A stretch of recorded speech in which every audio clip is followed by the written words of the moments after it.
Hey guys, welcome back to another Bardwell Farm video. We're standing on a beautiful, nice and cool Sunday morning. This past week was brutal with crazy heat, rain, you name it. It's been the season, right? I want to bring some awareness to everyone today on a different topic of kind of weather-related things like we've been talking about throughout the season. And one thing I want to talk about is tomatoes. Who doesn't like their fresh red slicing tomato? Who doesn't like their fresh heirloom tomato, whether it's a striped German, a purple Cherokee, a Brandywine, your typical mountain fresh slicer? Tomato sandwiches are my favorite, let me tell you. Every day of the week I would have one, I could. But I'm bringing some awareness of, like, look at behind me. It kind of looks gross. Well, I'm standing in front of my compost pile right now. And what you are looking at is about half or 3/4 of a harvest we did this last week. And as you can see, these tomatoes aren't sitting on a shelf in a grocery store or on our farm stand. And I want to kind of bring some awareness to why these are sitting in my compost pile and not either at your table or in the grocery store or on the farm stand. So one big thing to know about tomatoes is that they are a crop that does not like rain, does not like excessive moisture when they are trying to grow and develop and create actual fruit and ripen. For all of you that are aware, between the current season we've had in July with the rain, the hurricane that has come through in this past week, and the current hurricane that is coming, we have just had loads and loads and loads of water dumped on our fields countless times, week after week, day after day. Last week we had, on Sunday, a week from today, last week, we had about 1.5 inches of rainfall in the afternoon, and then all day Monday it poured. We had a total of 3 inches of rain just in those 2 days alone. And that was crazy. It was excessive. I'm amazed how much the soil is retaining this water. Fortunately, I think we're doing pretty good at our compaction because a lot of our fields aren't standing water for the most part. But that's just the soil. You got to think about the crops that are actually growing on the soil. I can turn this quick to a nicer view here. This wants to stay. Besides right here, this is where the deer decide to come through and do some munching. But this is a beautiful crop of brassicas we have right behind us. Fortunately, it's been going through the rain just fine. We will see what happens with this. If we get more rain, we could be dealing with more head rot in our broccoli, just like my last video. And unfortunately, we've been really busy and short-staffed, so I haven't been able to talk about a lot of different things that have been going on. But, you know, 2 different crops we're talking about right now. You know, we have some nice brassicas out in the field that look beautiful, can tolerate moisture. And then we have crops like tomatoes that are the complete opposite of that.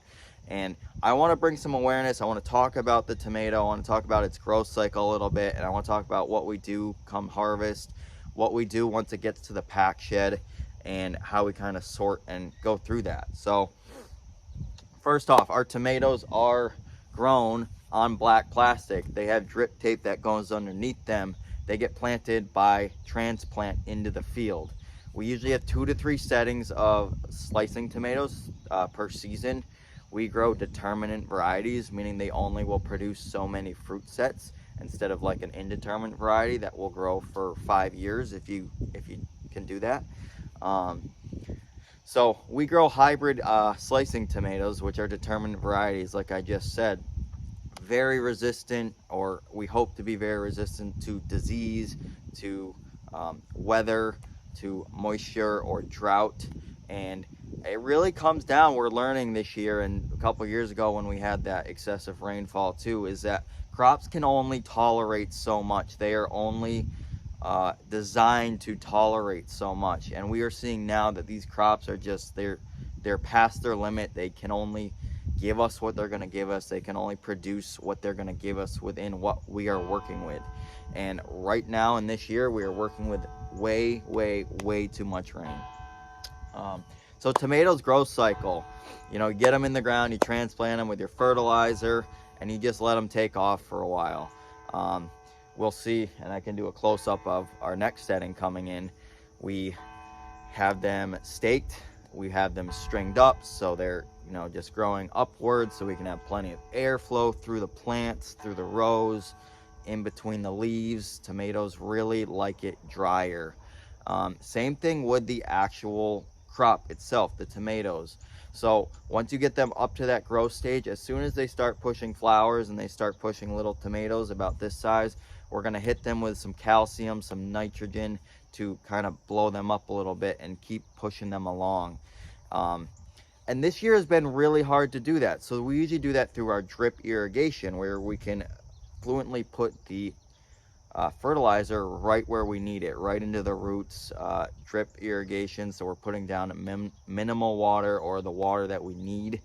And this year it's been difficult to do that because the ground is already so saturated. There's already so much moisture there already, that adding more moisture into the soil in a crop that doesn't like moisture is just very difficult. But we need to give those nutrients to these crops, otherwise we're going to have a crappy yield in the end. So that's one thing we're dealing with. The second thing we're dealing with these crops, tomatoes and many others, is just the excessive disease pressure this year. The plants aren't drying out. We have excessive cloudy days like this, or in the alternate, we get really, really hot, humid days where there's just a lot of moisture in the air. And tomatoes, and I'll show you up close, like I said, they're just dense plants. If you really, want to take time to go through and prune out lower bottoms of the plants so more airflow can get through, definitely feasible options. For us, it's not. It's a lot of extra work, especially with the limited crew we're working with. So we're dealing with a lot more disease pressure this year overall, just because the plants aren't drying out. It's hard to get sprays out weekly, and if the spray's even lasting on the plant between the raindrops, has been very difficult, as well as planning for that. Planning and doing our IPM practices of when do we have to spray, what do we have to spray, what diseases are we being faced with right now. Early in the season, you're dealing with early blight or septoria. Later in the season, we're going to start getting into late blight, which is a very, very difficult disease to manage with tomatoes. We have one setting out here that looks really beautiful compared to our first one. In hindsight, it's just been rain after rain after rain. So we're kind of worried to see what's going to happen in the next couple weeks. So in hindsight, we have our first setting of tomatoes, which is, we'll kind of spin around again so I can give you a preliminary here. So we're going to look at this. But right back here, right here, this is our second setting of tomatoes. If you go a little farther that way, you'll see our first setting tomatoes, where just at this point, the plants look awful, and I hate to say it. The plants just look terrible. They've been hit with septoria. They've been struggling through that. We gave up spraying weeks ago just because it wasn't worth it. We've had tomato stakes that have fallen down, plants that have broken and fallen on the ground. Weed pressure between the rows, which has been difficult to manage. And we're just at the point where it's, we're still trying to harvest everything we can, but we're running into really small fruit, fruit that's only about this big. We like our tomatoes like this.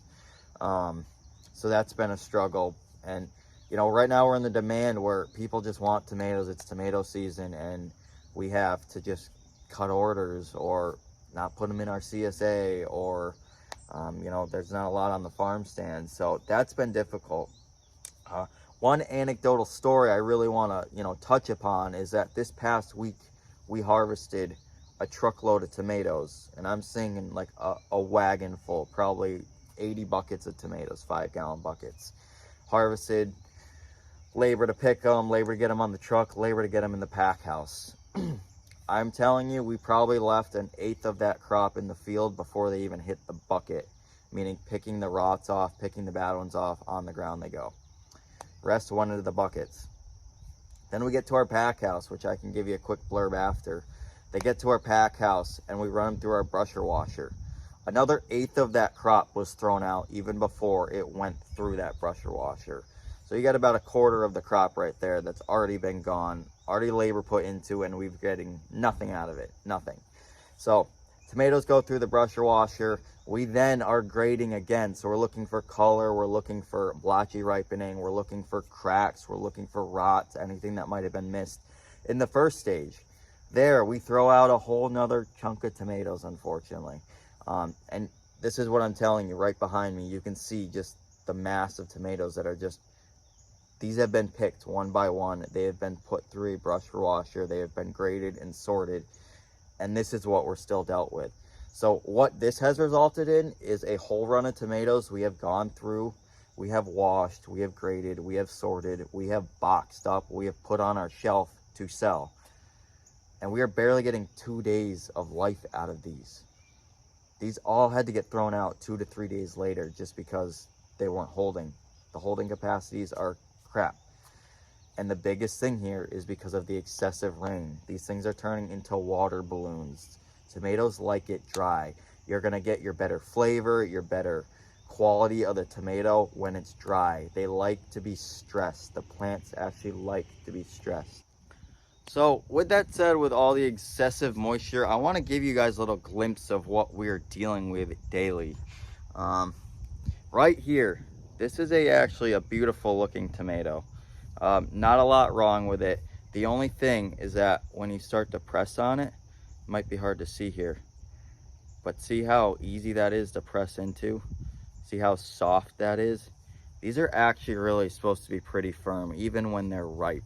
And being so water balloony is what we're calling them, these are really not going to hold up. You're going to cut into them, they're going to be mush, they're going to be really soggy or wet inside, and they're just not going to have the hold up capacity. So you know, we're really afraid to put something like this in a box because we're not really sure what it's going to hold up to. You know, this going to a grocery store or this you're buying it off the stand, you might leave that on your counter for, I don't know, 4 or 5 days before you really use it. And we're not sure what it's going to look like. So, we're getting really worried about that. So we're tending to throw those out. What do we got next? Cracking. Cracking has been the biggest issue, and that is really a cause of the rain and moisture overall.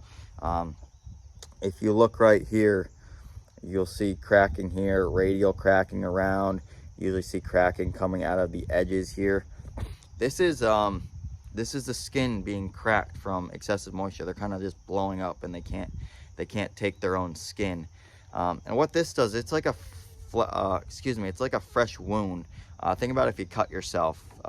That's not going to heal quickly. I've been telling a lot of people, think of older people that have really brittle skin and it just rips easy.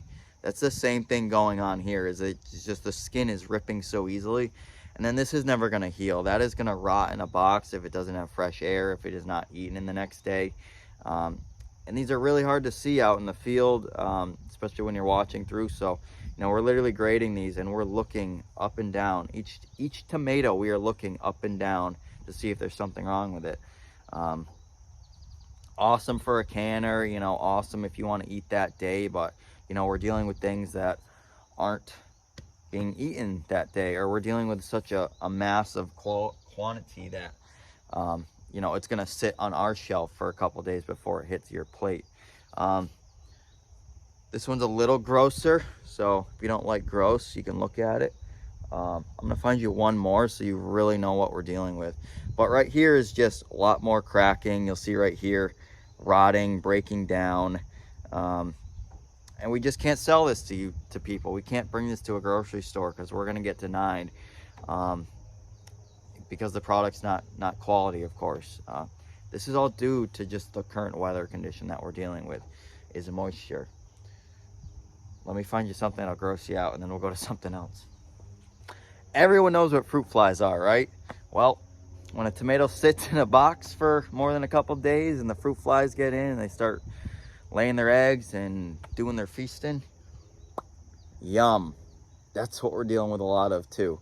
Just excessive rot, excessive breakdown really quickly, and it's stinky and it's nasty and no one likes to deal with it. So that's kind of the hindsight of our tomato situation right now. If you're going to the grocery store, you're going to the farm stand, and you're seeing these tomatoes that are a little more squishy, a little more waterlogged, it's because we are literally picking out the best we can, to offer you guys. We are really like, it's coming down to the end of what we really have to offer, which is really unfortunate. It stinks. But we're doing the best we can. So, you know, right now I'm standing in our second setting of tomatoes. You can see, you know, we have our stakes right here. We string up our tomatoes just like this so the airflow can get underneath here.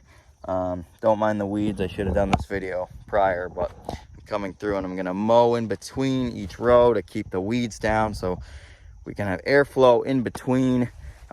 We've been on a weekly spray schedule with these to really keep the disease down. These overall, for the most part, look pretty healthy.